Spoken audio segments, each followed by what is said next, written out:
Hello everyone, আমরা আবারও চলে আসলাম বইয়ের অবহেলা গল্পের পঞ্চম পর্ব নিয়ে। যাই হোক, আমরা কথা না বলে সোজাসুজি গল্পতে ফিরে যাই। আন্টির সাথে আমি কথা বলা শেষ করে আমি আমার নিজের রুমে চলে আসলাম। চলে যাব আমি এই স্বার্থপর প্রিয় মানুষটির মায়াজাল ছেড়ে। তবে আমি কি ঈশিতাকে ছাড়া থাকতে পারবো? হয়তোবা আমার কষ্ট হবে, কিন্তু আমাকে যে থাকতে হবে ঈশিতাকে ছাড়া। ঈশিতার অবহেলাগুলো যে আমি এখন আর নিতে পারতেছি না। হয়তোবা প্রতিদিন ঈশিতার কথা ভেবে আমি কান্না করব। কি পেলাম আমি ঈশিতাকে ভালোবেসে? অন্যদিকে দিশাও নাকি আমাকে সেই অনেক আগে থেকেই ভালোবাসে, কিন্তু আমি তো দিশার ভালোবাসা চাইনি। আমি চেয়েছিলাম ঈশিতার ভালোবাসা, যা সেই ছোটবেলা থেকেই চেয়ে এসেছি আমি। এইসব ভাবতে ভাবতে কখন যে আমি ঘুমিয়ে পড়েছি সেটা আমি নিজেও জানি না। রাত্রেবেলা ঘুমিয়ে পড়েছি।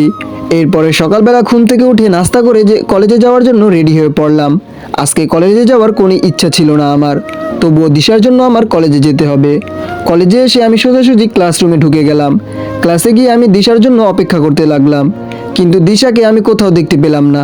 ব্যাপার কি, মেয়েটা গেল কোথায়? ক্লাস তো প্রায় শুরু হয়ে যাবে, দিশা এখনো আসেনি কেন? অনেকবার দিশাকে আমি ফোনে ট্রাই করেছি, কিন্তু ওর ফোনটা বারবারই বন্ধ এবং কি ফোনটা ধরতেছে না। তাই আমি ক্লাস শেষ করে ক্লাস থেকে বের হয়ে আসলাম দিশাদের বাড়ির উদ্দেশ্যে। তারপরে আমি রওনা দিলাম। দিশাদের বাড়ির সামনে গিয়ে দেখি যে গেটের সামনে তালা দেওয়া রয়েছে। কি আজব ব্যাপার, মেয়েটি কোথায় গেল? আশেপাশের বাড়ির মানুষদেরকে জিজ্ঞাসা করলাম দিশার কথা, কিন্তু কেউই জানে না দিশা কোথায় গিয়েছে। মেয়েটি যেখানেই যাক না কেন, অ্যাটলিস্ট আমাকে বলে যাবে তো। আমার মনে হয় যে দিশার ভালোবাসাটা শুধু মুখেই ছিল, অন্তর থেকে নয়। এই কথাটা ভেবেই আমি একটু হাসলাম। আসলে মেয়ে মানুষরা এমনই, মুখে বলে ভালোবাসি, কিন্তু অন্তর থেকে কয়জনেই বা ভালোবাসে? তবে হ্যাঁ, কিছু কিছু মেয়ে মানুষ আছে যারা স্বার্থ ছাড়া ভালোবাসে, শূন্য পকেটেও পাশে থাকে। তবে হাজারে দু একটা মেয়ে এরকম পাওয়া যায়, আর সব মেয়ে তো টাকার জন্যই ভালোবাসে। এইসব ভাবতে ভাবতে তারপরে আমি গাড়ি নিয়ে চলে আসলাম আবার নদীর পাড়ে। আর কখনো মন খারাপ হলে এখানে আসা হবে না। ঘন্টার পরে ঘন্টা এখানে বসে থাকে সময় কাটানো হবে না। এই সব কিছু ছেড়ে চলে যেতে হবে আমার অনেক দূরে। একদমই মন চাচ্ছে না, কিন্তু এত অবহেলাও যে আমি আর নিতে পারতেছি না। অবহেলা নিয়েও আমি আর থাকতে পারতেছি না, এগুলা নিয়ে থাকাও যায় না।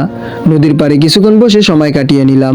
তারপরে আবার বাসার উদ্দেশ্যে রওনা দিলাম, কারণ ব্যাগপত্র সব কিছু গুছিয়ে নিতে হবে। নিজের প্রয়োজনীয় সব কিছু নিয়ে নিলাম, আর ঈশিতার একটা ছবিও নিয়ে নিলাম। আসলে ঈশিতার কোনো ছবি আমার কাছে নেই, তাই তো ঈশিতার অজান্তে ঈশিতার রুমে গিয়ে ঈশিতার একটি ছবি নিয়ে আসলাম আমি। এরপরে আমার রুমে এসে আমি একটা চিঠি লিখলাম ঈশিতার জন্য। এইসব করতে করতে প্রায় দুপুর হয়ে এসেছে, তাই তো ফ্রেশ হয়ে নিলাম। এরপরে আজান দিয়ে দিল, সাথে সাথে আমি মসজিদে গিয়ে নামাজ আদায় করে নিলাম। দুপুরে বাড়িতে খাবার খেয়ে একটু ঘুমিয়ে পড়লাম। ঘুম থেকে উঠলাম প্রায় বিকেলবেলা। এরপর একটু ফ্রেশ হয়ে চুপি চুপি আমি ঈশিতার রুমে গেলাম। গিয়ে ভাবতে লাগলাম ঈশিতা আসছে কিনা। ভালোভাবে তাকিয়ে দেখলাম যে ঈশিতা এখনো অফিস থেকে আসেনি। তাই তো ঈশিতার রুমে গিয়ে ওর চিঠিটার উপরে একটি গোলাপ রেখে সেই চিঠিটা আবার এই টেবিলের উপরে রেখে চলে আসলাম আমি। এরপরে আমি সব কিছু ভালোভাবে চেক করে নিলাম। তারপর রাকিবকে ফোন দিয়ে বললাম যে ফ্যান্টাসি কিচেনে আসার জন্য। আমি ফ্যান্টাসি কিচেনে গিয়ে রাকিবের জন্য অপেক্ষা করতে লাগলাম। প্রায় আধা ঘন্টা পরে রাকিব আসলো। রাকিব আসার সাথে সাথেই আমি ওরে জিজ্ঞাসা করলাম, কিরে রাকিব, কেমন আছিস? তুই তো এখন আর আমাকে একটাও কল দিস না, ব্যাপার স্যাপার কি? তখন আবার রাকিব বলতে লাগলো, আরে বেটা বলিস না আর। ঈশিতা ম্যান সবসময় অফিসে কাজের উপর রাখে, আর অফিস থেকে সবসময় লেট করে ছুটি দেয়। আর কাজের উপর তো এমনভাবে রাখে যে পুরো জীবনটাই তেজপাতা বানিয়ে দিয়েছে, একটু তার অবাধ্য হওয়া যায় না। আবার অফিস শেষ করে বাসায় এসে রান্না করতে হয়। তুই তো জানিস আমার বউ এবং কেউই নেই এই দুনিয়াতে, সব কিছু নিজেকেই করতে নেয়। তখন আবার আমি রাকিবকে সান্ত্বনা দিয়ে বলতে লাগলাম, আহারে বেচারা, আরে পাগল, তুই বলতেছিস কেউ নাই, এইটার মানে কি? তুই এতিম হতে পারস, আমি তো বলছি সবসময় আমি তোর পাশে আছি, আমি তো তোর জন্য আছি। আর এইসব বাদ দে, এখন বল আমাদের ভাবি কবে আসবে তোর বাড়িতে? তখন রাকিব আমার এই কথা শুনে তো একেবারে চমকে যায়, আর একটু ভাব নিয়ে বলতে লাগলো, ও মা, কে ভাবি? কিসের ভাবি? কার ভাবি? কোথা থেকে আসলো ভাবি? এই ভাবি জিনিসটা কি? আমি তো কিছুই জানতাম না। আমি তখন আবার রাকিবকে বলতে লাগলাম, আরে শালা ভাবনিস না, চুপচাপ আমার সাথে বস আর বল, তুই যে চুপি চাপি অনার্স শেষ বছরের একটা মেয়ের পিছনে ঘুরিস কিন্তু মেয়েটা তোকে পাত্তা দেয় না, এইসব আমাকে তুই শিখাতে আসিস না। এই সব কিছুই কিন্তু আমি বুঝি। তখন আবার রাকিব আমাকে বলতে লাগলো, ওই ওই, তুই এইসব কিভাবে জানলি? আমি তো তোকে কখনো এইসবের কথা বলিনি, তাহলে তুই জানলি বা কিভাবে এইসব? তখন আবার আমি রাকিবকে বলতে লাগলাম, তুই তো বলবি না, তাই আমি জানি, তাই আগের থেকেই আমি খোঁজ খবর নিয়ে রাখলাম। আচ্ছা বাদ দে এখন এইসব, তা বল এখন কি খাবি, অর্ডার কর। আজ আমি তোকে খাওয়াবো, তোর যা ইচ্ছা তাই অর্ডার দে, সাথে আমার জন্য অর্ডার দিস। তখন রাকিব বলতে লাগলো, আচ্ছা ঠিক আছে, দে মেনু কার্ডটা আমার কাছে দে, আমি অর্ডার দিচ্ছি।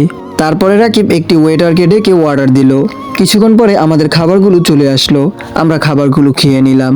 খাবার শেষ করে আমি রাকিবকে বলতে লাগলাম, আচ্ছা দোস্ত, তোকে আমি একটি কথা বলবো, যা যা বলবো মনোযোগ দিয়ে শোন। রাকিব একটু গা ছাড়া ভাব নিয়ে বলতে লাগলো, বল, তোর কথা শোনার জন্যই তো আমি এখানে এসেছি। তখন আমি এক নিঃশ্বাসে রাকিবকে বলতে লাগলাম, আসলে দোস্ত, আমি দেশের বাইরে চলে যাচ্ছি, কবে ফিরবো তা আমি জানি না। তুই সবসময় এসে তার খেয়াল রাখবি, আর আমার সাথেও যোগাযোগ রাখবি। আর আমি কিন্তু একদিন না একদিন এই দেশে আবার ফিরে আসব, আবার কিন্তু নতুন করে আমি এখানে ফিরবো। তবে কখন ফিরবো সেটা আমি শিওরলি বলতে পারতেছি না। তুই ঈশিতার উপরে নজর রাখিস। আসলে মেয়েটা একটু অগোছালো আর অবুঝ। যদি ঈশিতার কিছু হয় তাহলে কিন্তু সে সব কিছুর জন্য তোকে জবাবদিহি করতে হবে আমার কাছে। তুই তো জানিস আমি ঈশিতাকে কত পরিমাণে ভালোবাসি। আর দোস্ত, সর্বশেষ একটা কথা, আমি তোকে খুব পরিমাণে মিস করব। আমার এই কথা শুনে তো রাকিব একেবারে হয়ে গেল আর বলতে লাগলো, সত্যি কি তুই চলে যাবি দেশের বাইরে? আর না গেলেই কি হয় না দোস্ত, এই পৃথিবীতে আমার মা বাবা এবং আপন মানুষ বলতে কেউই নেই। কিন্তু কিছুদিন আগ থেকে তোর সাথে আমার পরিচয় হয়। তুই যে এতটা আমার আপন হয়ে উঠবি আমি কখনো ভাবতেই পারি নাই। আসলে তোর মতো এতটা আপন আমাকে কেউ কখনো ভাবেনি, তোর মতো এতটা কেয়ার কেউ আমাকে কখনো করেনি। নিয়তি চাইলে আবার দেখা হবে আমাদের। আর তোর ঈশিতাকে আমি সবসময় দেখে রাখবো, তুইও নিজের যত্ন নিস। আমি তারপরে দেখতে পেলাম যে রাকিব ছেলেটার চোখেও পানি চলে আসলে। তাই তো আমি রাকিবকে বলতে লাগলাম, আরে পাগল, তুই কান্না করতেছিস কেন? আমি তো তোর সাথে যোগাযোগ রাখবো। আচ্ছা দোস্ত, আজকের জন্য এখানেই উঠতে হবে, আর ভালো থাকিস তুই।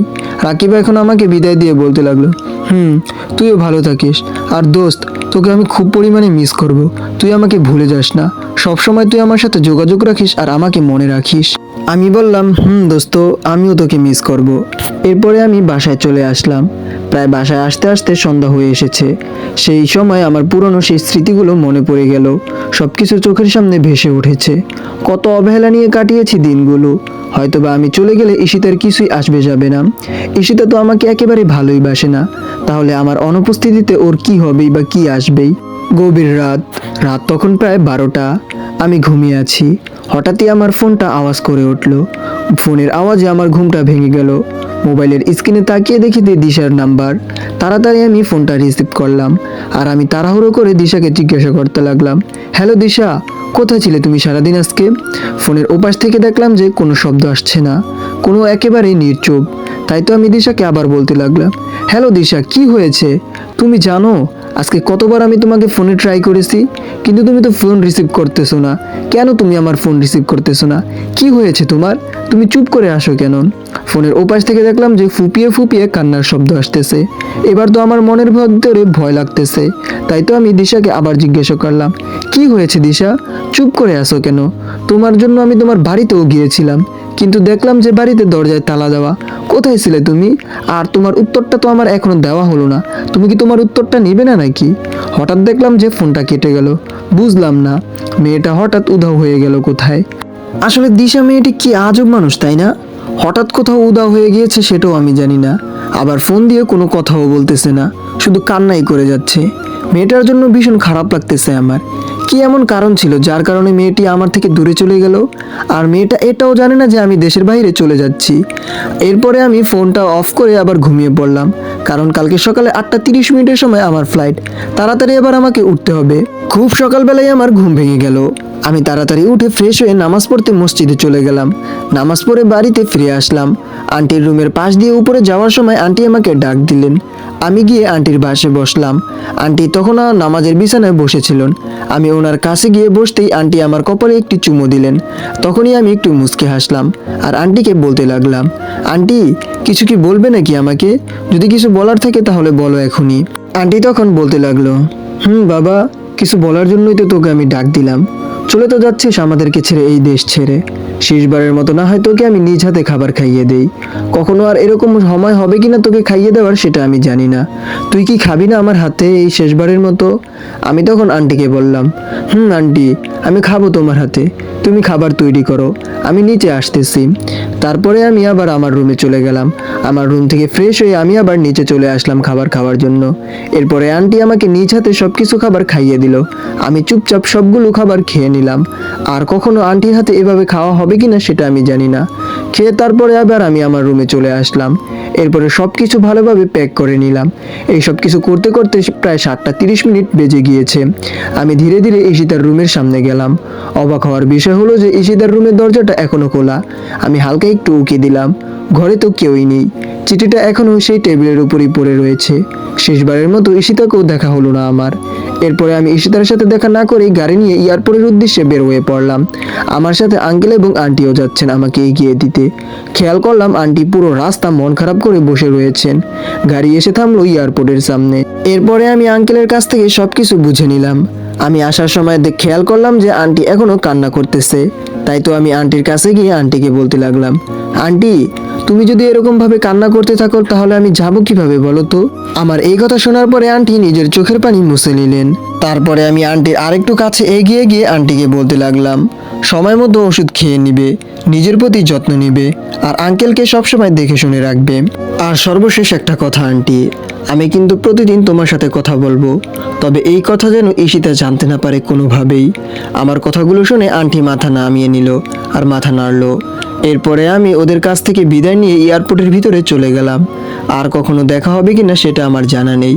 নিজের অজান্তেই আমার চোখ দুটো কেমন যেন ভিজে আসলো। প্রিয় মানুষগুলো, প্রিয় দেশটি ছেড়ে চলে যেতে হবে আমার আবার বিদেশে। এরপরে সব কিছু ঠিকঠাক করে আমি বিমানে উঠে পড়লাম। ঠিক সময় মতো বিমান টেক অফ করলো। তখনই আমার মন চাইছে যে প্লেনের জানালা ভেঙে আমি নেমে যাই, কিন্তু তখন তো আর কোনো পথই খোলা ছিল না আমার জন্য। এরপরে সব কিছু তো তুমি জানোই অর্পা, আমার ইংল্যান্ডে আসা, তোমার সাথে পরিচয় হওয়া, পরিচয় থেকে বন্ধুত্ব, আমি আমাকে কতটা যে ভালোবাসি ঠিক সেটা অনুমান করে তোমাকে বুঝাতে পারবো না। হয়তো আমি ঈশিতাকে যতটা ভালোবাসি তার চাইতে বেশি আমি নিজেকে ভালোবাসি, আর এর থেকে কমও হতে পারে সেটা আমি জানি না। তুমি জানো অর্পা, আমার প্রতিটা মুহূর্তে ঈশিতার কথা মনে পড়ে। খেয়াল করে দেখলাম যে অর্পা মেয়েটির চোখেও পানি চলে এসেছে। মেয়েটি আমার কথা শুনে কান্না করতেছে। ওকে সান্ত্বনা দেওয়ার কোনো ভাষা আমি খুঁজে পাচ্ছিলাম না ওই সময়টাতে। হঠাৎ অর্পার চোখের পানিগুলো মুছে মুখে হাসি নিয়ে আমাকে বলতে লাগলো, কি হয়েছে? কেকটা কি কাটবে না, নাকি খালি পেটে থাকতে হবে? নাও নাও তাড়াতাড়ি কেকটা কেটে নাও।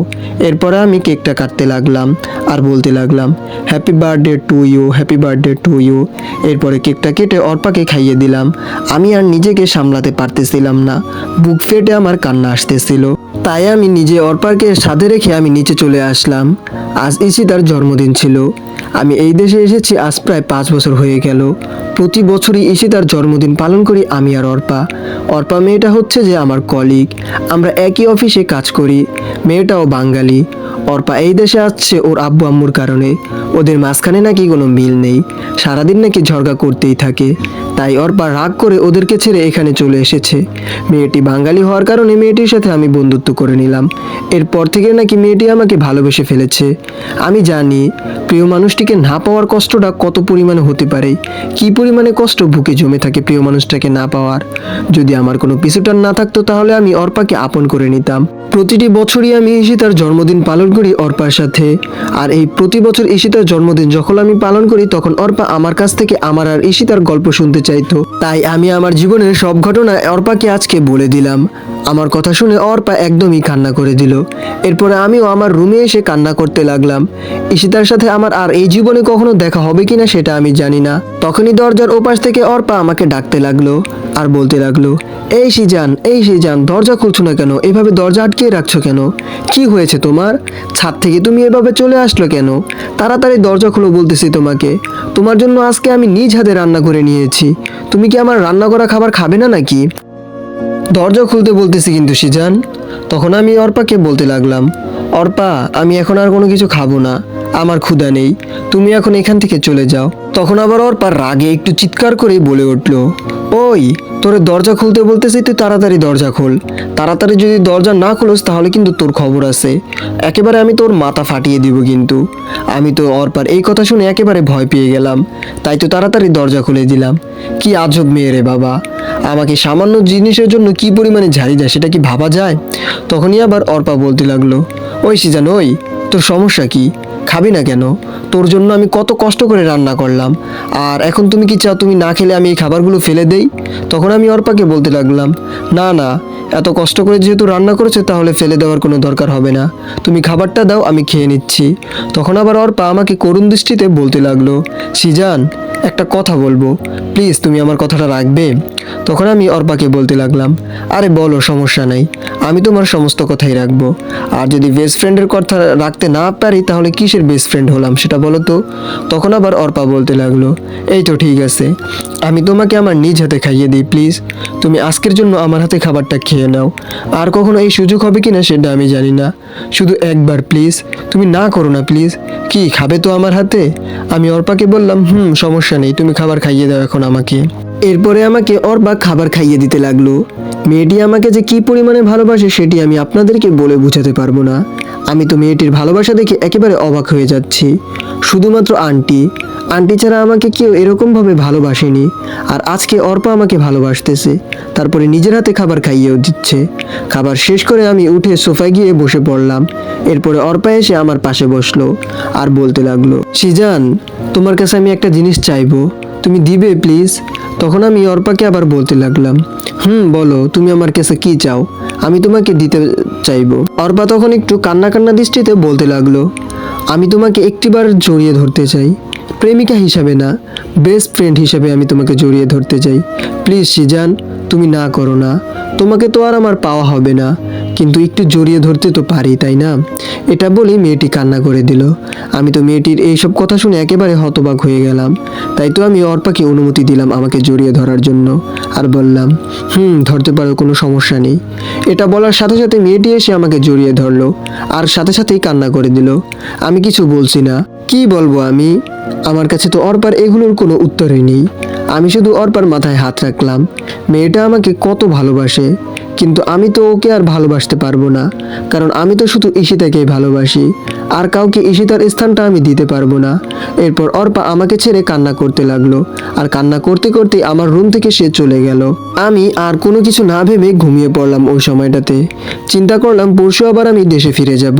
অনেক তো হলো এইভাবে এই দেশে, এখন থেকে না হয় আবার নতুন করে অবহেলা পেতে শুরু করব আমি, তবুও তো মনের ভিতরে কোনো শূন্যতা অনুভব হবে না। এরপরে আমি সকালবেলা ঘুম থেকে উঠে ফ্রেশ হয়ে নিলাম, নাস্তা করে রেডি হয়ে অফিসে চলে আসলাম।